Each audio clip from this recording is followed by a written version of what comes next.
Hello everyone, welcome back to my channel. In this video, I have compiled most important question for teachers interview with answer, which is must help you. So without delay, let's start the video. First question is, why did you decided to become a teacher? मतलब आपने शिक्षक बनना ही क्यों चुना है, क्यों decide किया है? You can answer, I decided to become a teacher due to several reasons. One, I have a knack for learning new things, and when you teach, you often get more than lesson you give. Second, I like being around young minds since their creativity and imaginative power is incomparable, which also explain the formers. Third, I want to impart knowledge and guidance. However, I can and young minds have the most to gain from it. Finally, I simply love to teach. आप इसका answer इस तरह से दे सकते हैं कि मुझे शिक्षक बनना कुछ कारणों से पसंद है।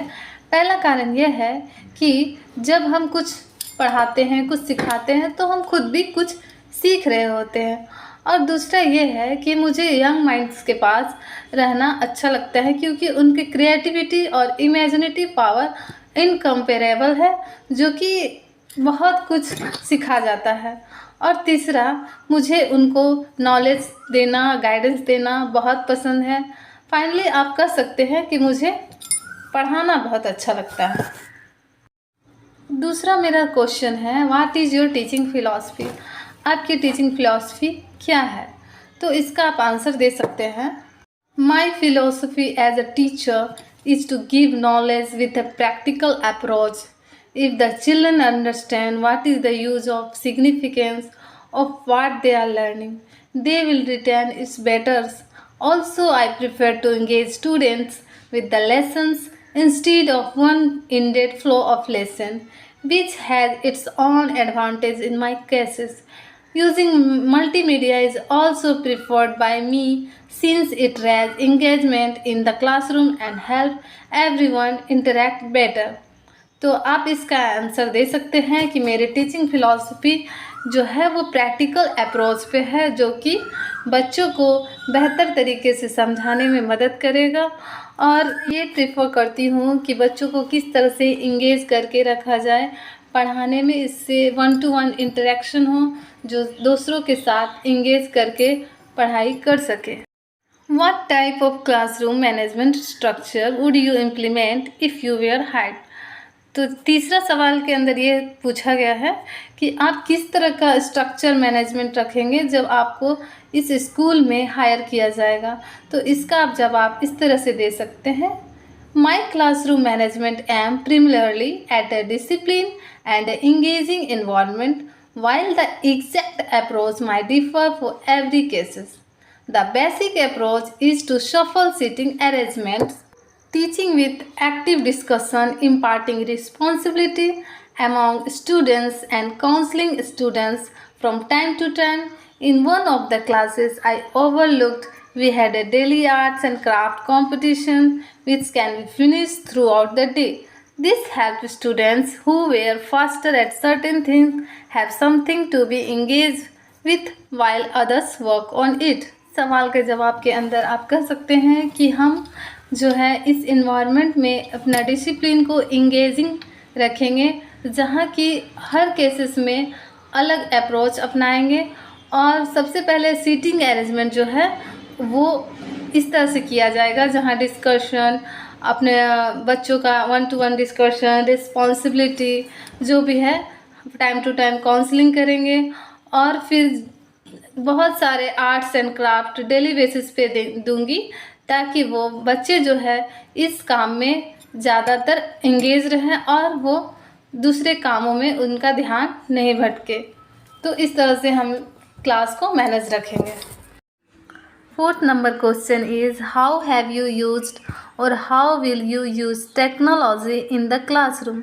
इसका मतलब कि आप अपने क्लास में टेक्नोलॉजी का कैसे इस्तेमाल करेंगे और किस तरह से टेक्नोलॉजी इस्तेमाल होना चाहिए। You can answer, technology is a wonder in the classroom. I remember when I taught young children about different animals and I use my smartphone with the smart boards monitor to show them short engaging video from YouTube like 10 weirdest way animal eat, which help them remember how most animals consume normally. Similarly, I often use real picture of animals, plants, things and other material while teaching about them. There are many innovative ways beyond the smart classes to teach and technology. Technology का classroom में बेहतर तरीके से इस्तेमाल किया जा सकता है। जैसे कि बहुत तरह का जानवर होता है, उसको आप स्मार्ट बोर्ड पे, स्मार्टफोन पे दिखा सकते हैं। छोटे छोटे शॉर्ट्स वीडियोस होते हैं, वो बच्चे को दिखाया जा सकता है, उसके ज़रिए आप समझा सकते हैं। And real picture of animals, plants जो है, आप इसको स्मार्ट बोर्ड में अच्छा से दिखा पाएंगे। स्मार्ट बोर्ड एक ऐसा ज़रिया है जो डिफरेंट वे में, डिफरेंट तरीके से, इनोवेटिव तरीके से आप इसका इस्तेमाल करके बच्चों को समझा सकते हैं। इससे बच्चे महसूस करेंगे उस रियल थिंग को और उन्हें समझने में आसानी होगी। Fifth number question is, what approach और strategy do you use to learn new information? मतलब कि आप किस तरह की स्ट्रैटेजी और अप्रोच का इस्तेमाल करते हैं न्यू इन्फॉर्मेशन सीखने के लिए, उसका यूज़ करने के लिए। Sample answer is, most of my information comes from reading books and articles. However, most of them explain things in a brief or in passing, and thus I keep the internet open, especially Wikipedia. Wiki not be fully reliable, but the quotation used are.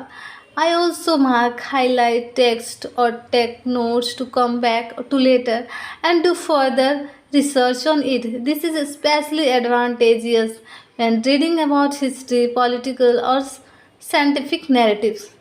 तो आप कह सकते हैं कि मैं कोई new information सीखने के लिए आप बुक का इस्तेमाल करते हैं, आर्टिकल्स लेते हैं और समटाइम्स इंटरनेट का भी इस्तेमाल करते हैं। Wikipedia is not reliable. Wikipedia जो है वो रिलायबल नहीं है, लेकिन फिर भी उसको देखते हैं और उसे नोट्स करते हैं, हाईलाइट करते हैं और दूसरे रिसोर्सेज से सर्च करते हैं और उसके बाद अपने नॉलेज को बढ़ाते हैं। इस तरीके से हम न्यू चीज़ को लर्न करते हैं। माई six question is, how would you engage A reluctant student? इसका मतलब जो विद्यार्थी अनिच्छुक है पढ़ने में, उसकी इच्छा नहीं हो रही, आप उसे इंगेज करके कैसे रख सकते हैं? It can be answered on a similar pattern, searching for problems, identifying and addressing it's, and finally resolving and putting it aside. Here the problems is lack of confidence, engagement or maybe simple introvertism, the solution activity and opportunity to bring them forward and encouragement to build confidence and interest. इसके जवाब में आप कह सकते हैं कि सबसे पहले मैं उसके प्रॉब्लम को जानने की कोशिश करूँगी, फाइंड आउट करूँगी कि उससे प्रॉब्लम कहाँ हो रही है। मे बी उससे लैक ऑफ कॉन्फिडेंस है, उससे कॉन्फिडेंस की कमी है, तो मैं उससे छोटे छोटे अपॉर्चुनिटी दूंगी और उसके कॉन्फिडेंस को बिल्ड अप करने के लिए कुछ एक्टिविटी कराऊंगी, जिससे वो जिनकी इच्छा नहीं हो रही है पढ़ाई करने की, आगे बढ़ने की, तो उसके अंदर वो इंटरेस्ट जाग जाए, उनके अंदर कॉन्फिडेंस बिल्ड हो जाए कि वो इच्छा करने लगे कि हाँ मैं भी कर सकता हूँ। इस तरह से अनिच्छुक विद्यार्थी को भी इंटरेस्ट जाग जाएगा पढ़ने में और कॉन्फिडेंस ऑटोमेटिक बिल्डअप हो जाएगा। Seventh number is, would you be interested in leading any after school activities? इसका मतलब आफ्टर स्कूल एक्टिविटी, स्कूल ख़त्म होने के बाद क्या आप इंटरेस्टेड होंगे उसे कोई भी मार्गदर्शन करने में? This answer is yes, of course. A teacher does perform after school duties and mostly it involves some kinds of activity with entertainment or learning based. Of course yes, हाँ, मतलब एक टीचर जो है अपने स्कूल ड्यूटी के बाद भी involve रहता है बच्चों के एक्टिविटी में, क्योंकि वो एक लर्निंग बेस्ड हो सकती है और एंटरटेनमेंट के लिए भी हो सकती है। तो इसके जवाब में आप इस तरह दे सकते हैं, certainly I would love to coach them with hand crafting and origami as well, especially the young ones, they will love it. बेशक मैं उसे हैंड क्राफ्टिंग और ओरिगामी जैसी चीज़ में मदद करूँगी, क्योंकि जो यंग वंस है उसे ये सब क्राफ्टिंग करना, ड्राइंग करना, ये सब एक्टिविटी करना बहुत ज़्यादा पसंद है। तो बेशक मैं आफ्टर स्कूल ड्यूटी के बाद भी उसे हेल्प करना पसंद करूँगी। 8 number question is, how would you deal with a student who is habitually late? आप क्या करेंगे, कैसे उस स्टूडेंट्स के साथ डील करेंगे जो आदत रूप से हर दिन लेट आता है? You can answer. My first approach will be counsel the student and find the root of the problem, whether it is from home, from transport, or maybe due to psychological causes like a dislike or something in school. With that identified, I will proceed accordingly by counseling the students, their parents if needed, and also school authorities if it can't be resolved independently, like bullying. तो सबसे पहले इस जवाब के लिए मैं ये approach अपनाऊंगी। सबसे पहले बच्चे से काउंसलिंग करूंगी, उन्हें क्या प्रॉब्लम हो रही है उसके जड़ के बारे में पता करने की कोशिश करूंगी। चाहे वो स्कूल से हो सकता है, या फिर होम से हो सकता है, या फिर ट्रांसपोर्ट से हो सकती है, या फिर उसे कोई साइकोलॉजिकल प्रॉब्लम हो सकती है, या फिर उसे स्कूल पसंद नहीं है। तो मैं सबसे पहले उस जड़ को जानने की कोशिश करूँगी, उसके वजह को जानने की कोशिश करूँगी। उसके बाद मैं उसे काउंसलिंग करके अगर ज़रूरत पड़ा तो पेरेंट्स से भी डिस्कशन करूँगी, या फिर स्कूल के अथॉरिटी से भी बात करूँगी कि कहीं उसे कोई बच्चा परेशान तो नहीं कर रहा, लाइक बुलिंग टाइप का जो होता है, जहाँ पे बच्चे एक दूसरे को परेशान करते हैं और बच्चे इस वजह से भी स्कूल नहीं आना पसंद करता हो, या फिर लेट आना पसंद करता हो। 9 number question is, what would you say to an angry parents about their child's grade? इस क्वेश्चन में आपको पूछा जा सकता है कि आप बच्चे के मार्क्स से नाराज़ पेरेंट्स से आप क्या कहेंगे, आप उसको कैसे समझाएंगे? तो इसका जवाब आप इस तरह से दे सकते हैं। If any parent is angry about their child's grades, it would be most helpful to listen to them patiently until they cool off a little. Once in the situation, I would engage them and the students in a productive discussion to identify the root of the problem and a plan to tackle it.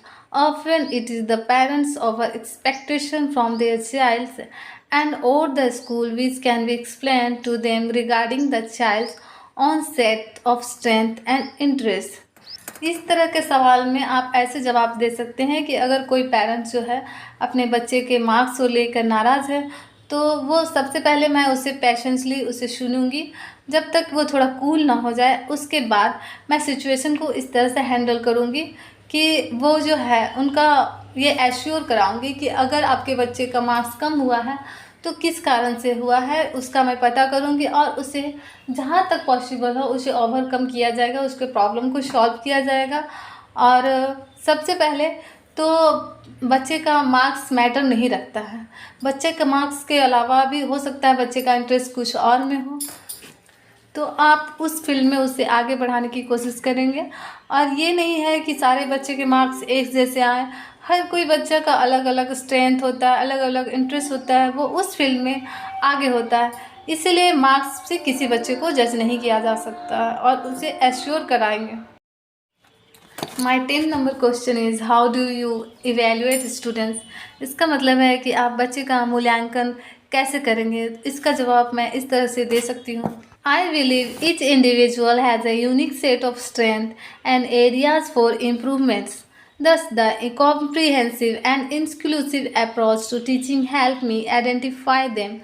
Based on it and the personal counseling, I like to evaluate students on how much they can and have improved to them in a given time. I also like to keep myself in the picture since it also my responsibility to help them with it.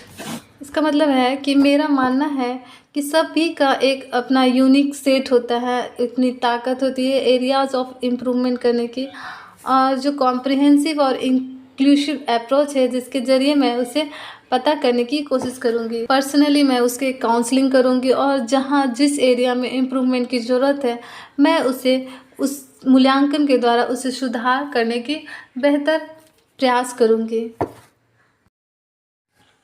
My 11 number question is what can you bring to our school that makes you unique? इसका मतलब है कि आप हमारे school में ऐसा क्या ला सकते हैं जो आपको सभी से अलग और यूनिक बनाता हो. During my experience till the date, I have learned and have been trained in a lot of essential skills that I can give out the student as well.